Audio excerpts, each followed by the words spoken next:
আমরা যেমন কৃষকদের পাশে দাঁড়াতে চাইছি, আমরা যেমন আমাদের মা বোনদের পাশে দাঁড়াতে চাইছি, আমরা যেমন আমাদের তরুণ সমাজ, যুব সমাজের যারা বেকার তাদেরকে ট্রেনিং দেওয়ার মাধ্যমে, ভাষা শিক্ষা দেওয়ার মাধ্যমে যেমন তাদের কর্মসংস্থানের ব্যবস্থা করতে চাইছি, একইভাবে আরেক শ্রেণীর মানুষের পাশে আমরা দাঁড়াতে চাইছি। তারা কারা? তারা আমাদেরই আপনজন, আমাদেরই নিকটজন।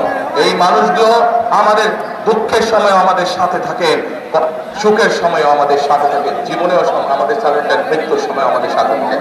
অর্থাৎ আমাদের বিভিন্ন সারা দেশে যে মসজিদ আছে, মাদ্রাসা আছে, সেখানকার খতিব সাহেবরা, সেখানকার ইমাম সাহেবরা, মুয়াজ্জিন সাহেবরা, আমরা এই মানুষগুলোর জন্য সরকারের পক্ষ থেকে একটি সম্মানের ব্যবস্থা করতে চাই, যেন মসজিদের ইমাম সাহেব, খতিব সাহেব, মুয়াজ্জিন সাহেবরা যেন আত্মসম্মান নিয়ে সম্মানের সাথে এই সমাজে বসবাস করতে পারে। এখন প্রিয় ভাইরা, এই ভাই বোনরা, এই সব কাজ যদি সফল করতে হয়, তাহলে এই যে এখানে 4 ব্যক্তির হাতে যে ধানের শীষ তুলে দিলাম, এই 4 ব্যক্তিকে কি করতে হবে? ভোট দিয়ে জয়যুক্ত করতে হবে। কিন্তু এখানে আরেকটি কথা আছে, কিন্তু কথা। পত্রপত্রিকা তো কম বেশি সবাই পড়েন না? ফেসবুক তো কম বেশি সবাই দেখেন না? এই ফেসবুকে দেখেন, পত্রপত্রিকাও এসেছে একটি সংবাদ। কি সেই সংবাদ? মধ্যপ্রাচ্য সহ দেশের বিভিন্ন জায়গায় এনআইডি কার্ড নিয়ে, মোবাইল নাম্বার নিয়ে মা বোনদেরকে বিভ্রান্ত করছে একটি দল। দেখেছেন? একটি দল বিভিন্ন ভাবে বিভ্রান্ত করছে। আমরা দেখেছি গত 15 বছর, 16 বছর কি হয়েছে, জনগণের ভোট ডাকাতি হয়েছে। এখন এই দেশে এখন বর্তমানে আরেকটি রাজনৈতিক দল, তারা এই ষড়যন্ত্রে লিপ্ত হয়েছে। এইখানে আজকে যারা উপস্থিত আছেন, আপনাদের কাছে আমি বিনীত অনুরোধ করব, এবং আপনাদের মাধ্যমে এই পুরা জেলার 4টি নির্বাচনী এলাকার যত ভাই বোন মুরব্বী আছেন, যারা ভোটার আছেন, সকলকে আমি অনুরোধ করব অত্যন্ত সতর্ক থাকার জন্য, সজাগ থাকার জন্য। কারণ এরা মানুষকে বিভ্রান্ত করছে এবং এটা ষড়যন্ত্র শুরু করেছে। পত্রিকায় পড়েছি আমরা, সোশ্যাল মিডিয়াতে, সামাজিক যোগাযোগ মাধ্যমে রেখেছি যে ব্যালট পেপার তারা গায়েব করে দিচ্ছে, সব ব্যালট পেপার নিজেদের কবজায় নিয়ে নিচ্ছে। অর্থাৎ আবার ভোট চুরির প্রক্রিয়া তারা শুরু করেছে। দেখেছেন আপনারা? এই সংবাদ দেখেছেন? কি ভাই, যে রাস্তার উপর দাঁড়িয়েছে, দেখেছেন আপনারা? আলহামদুলিল্লাহ, আলহামদুলিল্লাহ। তাহলে আমরা বুঝলাম, ওই যে পিছনে দাঁড়িয়ে আছেন ভাই, আপনারা দেখেছেন এই সংবাদ? আলহামদুলিল্লাহ, আলহামদুলিল্লাহ।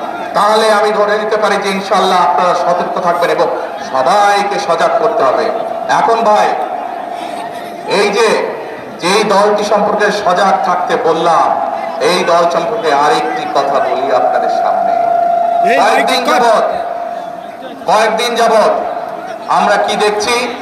আমরা দেখতে পাচ্ছি তারা বিভিন্ন ভাবে মানুষকে কতগুলো কথা বলছে, যা সম্পূর্ণভাবে মিথ্যা কথা, এবং শুধু মিথ্যা কথাই না, গুনার কথা তারা বলছে।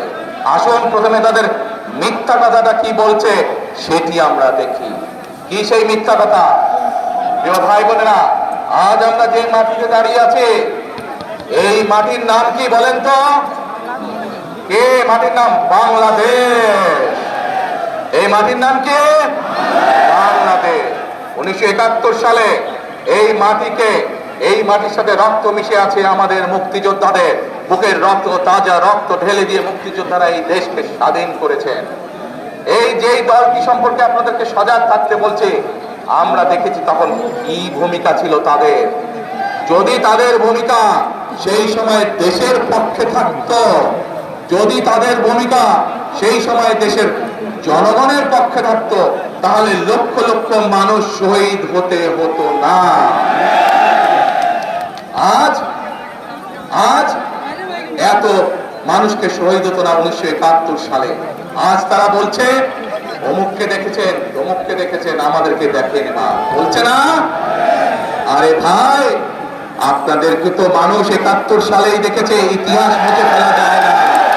71 সালে মানুষ দেখেছে আপনারা কিভাবে দেশের বিপক্ষে অবস্থান নিয়েছেন, তারপরে লক্ষ লক্ষ মা বোনের সম্মান হানি হয়েছে। 71 সালে দেশের মানুষ দেখেছে আপনাদের ভূমিকার কারণে এই দেশের লক্ষ লক্ষ শহীদ মুক্তিযোদ্ধা শহীদ হয়েছেন, অনেক মানুষ পঙ্গু হয়েছে।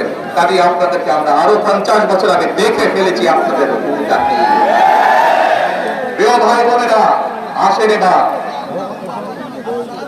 আসেন এবার আমরা দেখছি এই কথাগুলো যখন তাদের বের হয়ে যাবে